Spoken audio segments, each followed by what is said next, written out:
It's not the same across the board. There are some channelers that really are just parrots and are taking information from other channelers, just repeating it as their own. They're taking things from different sources and repeating these things as their own. There are many people like this, so you could say that they are heavily influenced by other things, their channelings.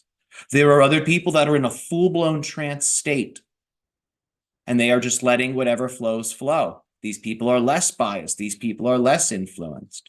Just because someone is totally tranced out doesn't mean their channeling's accurate. And just because someone's channeling consciously does not mean that their channeling is inaccurate or is lesser.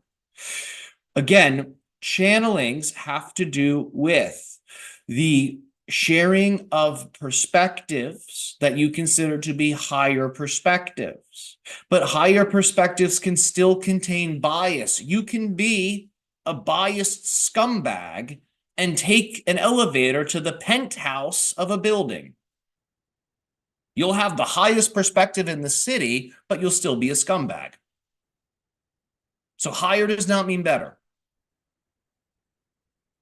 Sometimes it's not a matter of how much are these personal channelers flavoring the quality of the information coming through. Sometimes it's not a matter of that, and it's more so a matter of what is the nature of the actual being coming through? Who is that being? Are they claim? Are their claims as to who they are genuine?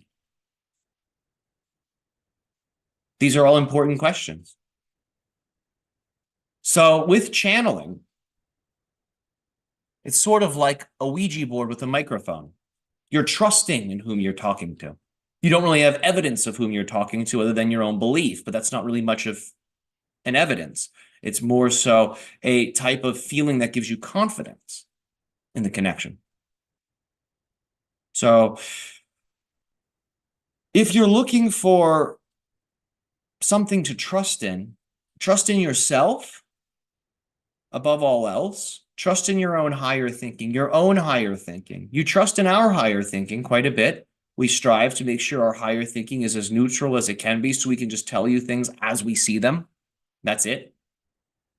But even our higher perspective, don't just stay with that. Don't just be satisfied with that. Let that be the beginning of something when you receive these channeled points of view. Don't let it be the end. Don't let it be, oh, that's what that means. My question is answered. Take it further. What are the real life implications of some of these truths?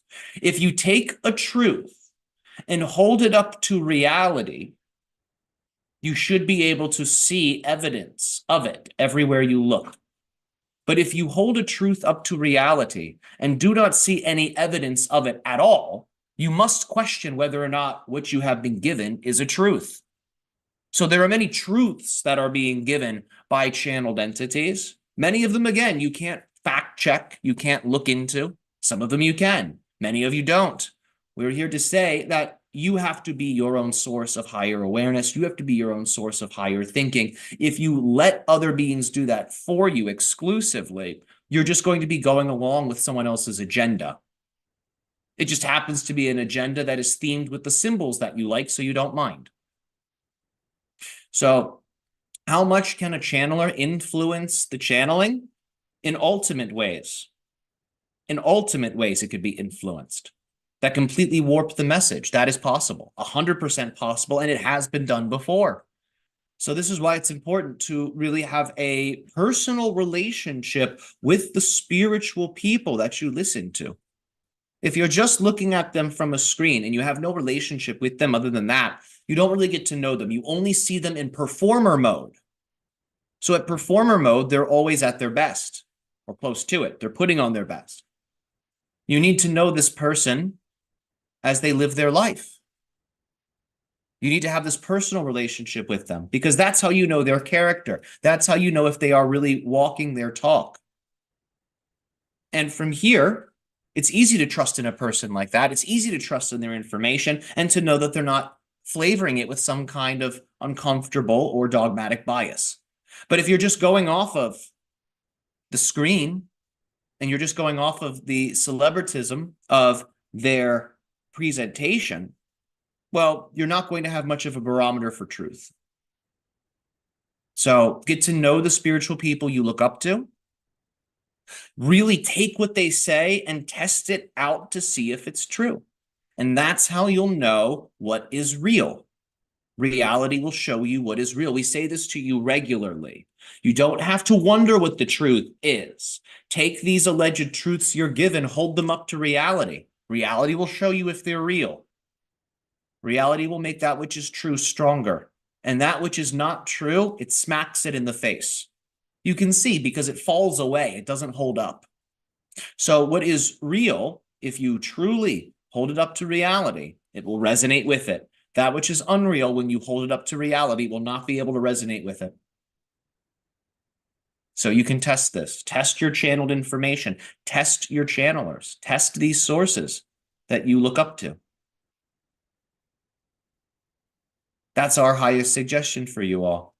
Otherwise, you'll simply be going along with agendas that divine beings have laid out for you, or beings that claim to be divine beings have laid out for you.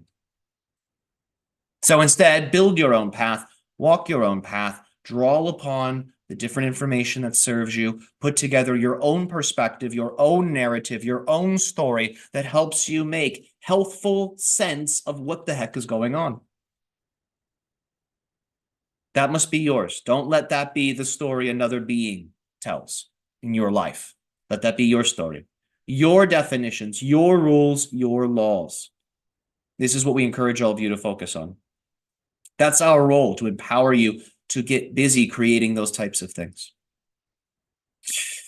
An easy way to detect if a channeler is accurate or not, to detect if information is accurate or not, is to acquire a pendulum.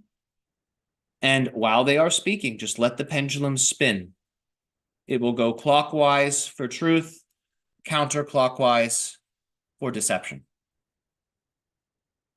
So play around with that and see what you get. Just let the pendulum and the voice that you're listening to, the information that you're taking in as it flows through the body, work together to communicate the informational accuracy or inaccuracy that you are picking up on.